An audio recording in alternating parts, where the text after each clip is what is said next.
নমস্কাৰ, মই পৰেশ বালাকাৰ প্ৰাসংগিক প্ৰশ্নলৈ আপোনালোকক আদৰণি জনাইছোঁ। কালি এটা খবৰ ওলাইছে, আপোনালোক প্ৰায় সকলোৱে চাগে এই খবৰটো গম পাইছে যে ধিঙৰ যিটো ঘটনা হৈছিল, ধিঙত 22 আগষ্টৰ দিনা এগৰাকী যুৱতীক ধৰ্ষণ কৰা হৈছিলে।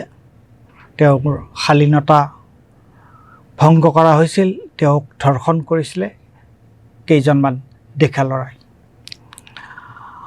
আৰু হয়, এই ঘটনাটোক সৰ্বত্ৰ সকলোৱে এই ঘটনাটোক একমুখে গৰিহণা দিছিলে, গৰিহণা দিবলগীয়া কথা, নিন্দা কৰিছিলে, নিন্দা কৰিবলগীয়া কথা।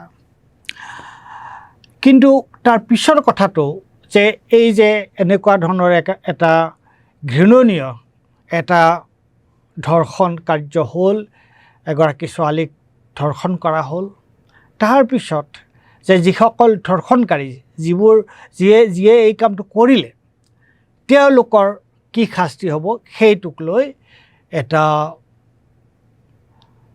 বিতৰ্ক হৈছিল। বিতৰ্ক মানে কি, সেইটোক লৈ বিভিন্নজনে বিভিন্ন ধৰণৰ মতামত দিছিল আৰু বহুতেই কৈছিল যে গুলিয়াই মাৰিব লাগে, ধৰ্ষণকাৰীক গুলিয়াই মাৰিব লাগে, ভুৱা এনকাউণ্টাৰ কৰি তেওঁলোকক গুলিয়াই মাৰিব লাগে, বিভিন্ন ধৰণৰ কথা কৈছিল।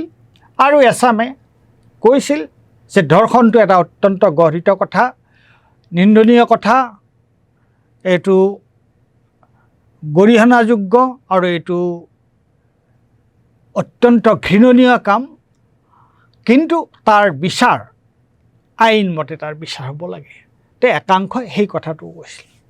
যে নহওক, তাৰ পিছত আমি গম পালোঁ যে 23 আগষ্টৰ দিনা তফজ্জুল আলী বুলি এজনক সন্দেহ কৰি এজনক কৰায়ত্ব পুলিচে তেওঁক এৰেষ্ট কৰিলে, গ্ৰেপ্তাৰ কৰিলে।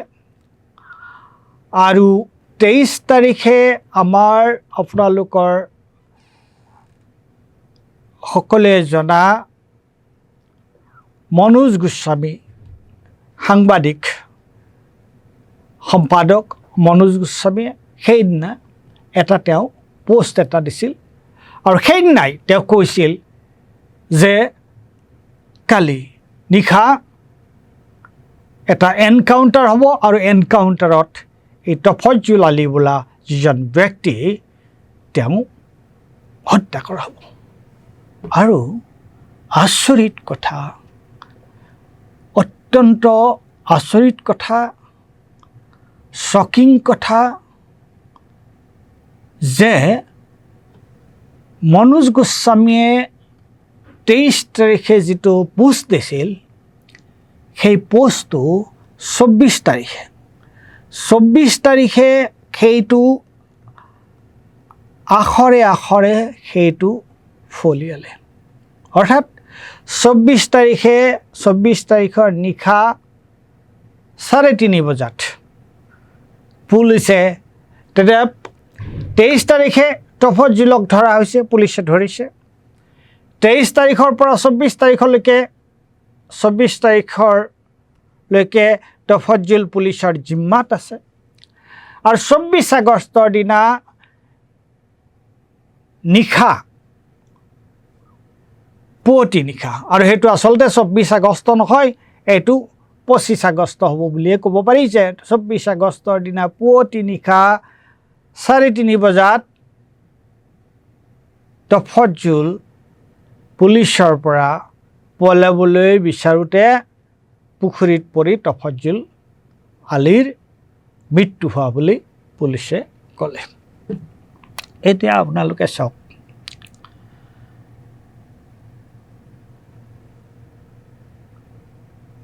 মনোজ গোস্বামীয়ে ক'লে যে এটা এনকাউণ্টাৰ হ'ব, ভুৱা এনকাউণ্টাৰ হ'ব।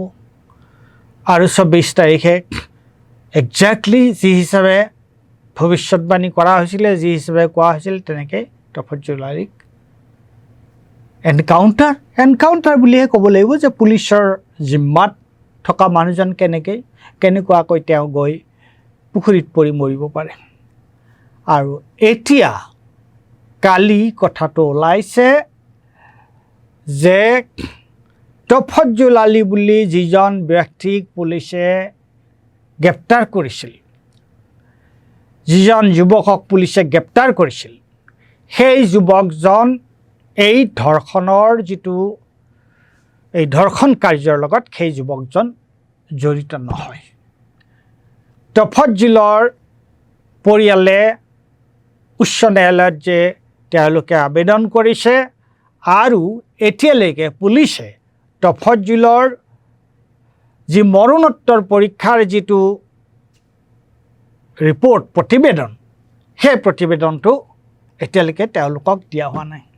এতিয়া আপোনালোকে ভাবি চাওক, তিনিটা কথা খুব গুৰুত্বপূৰ্ণ। এই তিনিটা কথা কি? এটা হৈছে যে এটা ধৰ্ষণ কাৰ্য, যিটো সকলোৱে ধিক্কাৰ দিছে, যিটো এটা অত্যন্ত নৃশংস, নহ'বলগীয়া, গৰিহণাযোগ্য কথা, তাত কাৰো কোনো দ্বিমত নাই। এক। ২ নম্বৰ কথা যে ধৰ্ষণকাৰী যি ধৰণৰ ধৰ্ষণকাৰীয়ে নহওক কিয়, যে ধৰ্ষণকাৰীৰ বিচাৰ হ'ব, আইনী প্ৰক্ৰিয়াৰে তাৰ বিচাৰ হ'ব নে ধৰ্ষণকাৰীক লগে লগে শাস্তি দিয়া হ'ব, গছত ওলোমাই দিয়া হ'ব, ফাঁচি দিয়া হ'ব, তেওঁক গুলীয়াই হত্যা কৰা হ'ব। এতিয়া এবাৰ তৃতীয় কথাটো হ'ল, সেইটো হৈছিলে দ্বিতীয় কথা, যে কি ধৰণৰ শাস্তি হ'ব। প্ৰথম কথা। দ্বিতীয় কথা হৈছে যে অপৰাধ যিমানেই ঘৃণনীয় নহওক কিয়, অপৰাধ যিমানেই মাৰাত্মক নহওক কিয়, অপৰাধ যিমানেই ৰোমহৰ্ষক নহওক কিয়, তাৰ বিচাৰ হ'ব লাগিব, আইনী প্ৰক্ৰিয়াৰে তাৰ বিচাৰ হ'ব লাগিব।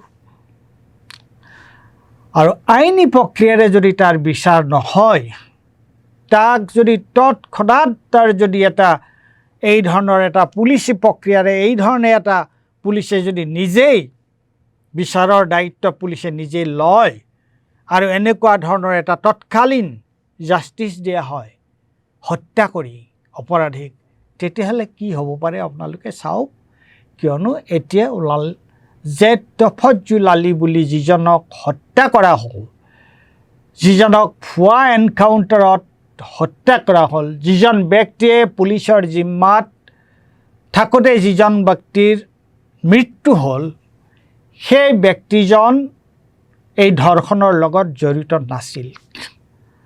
আৰু এজন ব্যক্তিৰ যদি পুলিচৰ জিম্মাত থাকোঁতে মৃত্যু হৈছে, তেতিয়াহ'লে পুলিচে কি যুক্তিত সেই ব্যক্তিৰ মৰণোত্তৰ পৰীক্ষাৰ প্ৰতিবেদন, কি যুক্তিত তেওঁলোকে তেওঁৰ পৰিয়ালক নিদিয়াকৈ থাকিব পাৰে? এইটো কেনেকুৱা ধৰণৰ আইনী কথা? এইটো কি ধৰণৰ আইনী কথা? তে এই খেলিমেলিবিলাক কি কাৰণে হৈছে?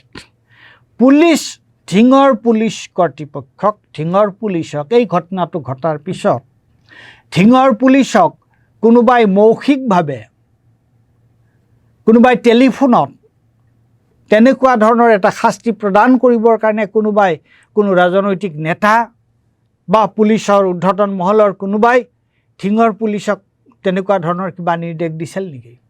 এইটো চিন্তনীয় বিষয়। এইটো কিন্তু তদন্তৰ ভিতৰলৈ আহিবলগীয়া কথা। আৰু সাংবাদিক মনোজ গোস্বামী কেনেকুৱাকৈ ইমান হুবহু তেওঁ কেনেকৈ ক'ব পাৰিলে যে আজি নিশা এনকাউণ্টাৰত এই তফজ্জুল বোলা ব্যক্তিজনক হত্যা কৰা হ'ব? তেওঁ কেনেকৈ ক'ব পাৰিলে? আৰু এইবোৰ প্ৰশ্নটো হৈছে যে এইবোৰ আমি আমাৰ চকুৰ আগত দেখি শুনিও আমি কি ক'ম? এইবিলাকৰ প্ৰতি এইবোৰ ঘটনাৰ প্ৰতি আমাৰ প্ৰতিক্ৰিয়াটো কি হ'ব? আৰু কিয় এই ধৰণৰ ঘটনাবোৰ ঘটিব ধৰিছে? দিনেও কিয় এই ধৰণৰ ঘটনাবোৰ ঘটিব ধৰিছে? কিয় আমি এক ধৰণৰ আইনৰ শাসনৰ সলনি আমি কিয় এক ধৰণৰ নৈৰাজ্যৰ ফালে যাব ধৰিছোঁ? আপোনালোকে কালি গম পায় আমি এইটো কথা আলোচনা কৰিছোঁ যে যিটো পৰীক্ষা হৈছিল, সেই পৰীক্ষাত ছোৱালীৰ কেনেকুৱাকৈ শালীনতা ভংগ কৰা হৈছিল, সেই কথাটো কালি আলোচনা কৰা হৈছে। আৰু সেইটোক লৈ সমগ্ৰ দেশত সমগ্ৰ ৰাজ্যখনতে এটা হুলস্থুলীয়া পৰিৱেশ হৈছে, এটা তুমুল বিতৰ্কৰ বিষয় হৈ পৰিছে, যি বিতৰ্কৰ কাৰণে আৰক্ষী সঞ্চালক প্ৰধান আৰু ৰাজ্যখনৰ মুখ্যমন্ত্ৰীয়ে তাত তদন্ত ঘোষণা কৰাৰ কথা কৈছে। কি কাৰণে এই ধৰণৰ ঘটনাবোৰ ঘটিবলৈ গৈ আছে, ঘটিব ধৰিছে এটাৰ পিছত এটাকে? যিজন ব্যক্তি, যিজন ডেকা ল'ৰা ধৰ্ষণৰ লগত জড়িতই নহয়, সেইজন ডেকা ল'ৰাক ধৰি পুলিচে লগে লগে তেওঁক এই ধৰণৰ হত্যা কৰিলে, হত্যা কৰা বুলিয়ে ক'ব লাগিব। আৰু এতিয়া খবৰ ওলাইছে যে সেই ল'ৰাজন ধৰ্ষণৰ লগত জড়িতই নাছিল, আৰু এতিয়ালৈকে তেওঁৰ পৰিয়ালক পুলিচে পোষ্টমৰ্টেম ৰিপৰ্টটো, মৰণোত্তৰ যিটো পৰীক্ষা কৰা হৈছে তেওঁৰ কেনেকৈ মৃত্যু হ'ল, সেই প্ৰতিবেদন এতিয়ালৈকে ঘৰৰ মানুহক, তেওঁৰ পৰিয়ালৰ মানুহক দিয়া নাই।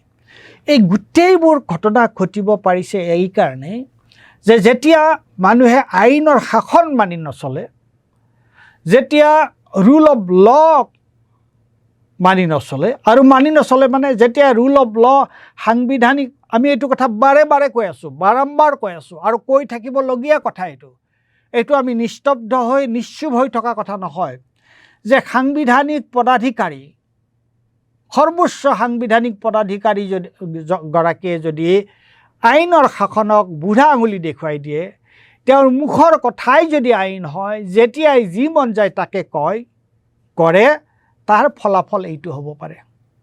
আজি তফজ্জুল তাৰ বলি হ'ল, কালি যিকোনো এজনে তাৰ বলি হ'ব পাৰে, আৰু হৈ আছে তেনেকুৱাকৈ।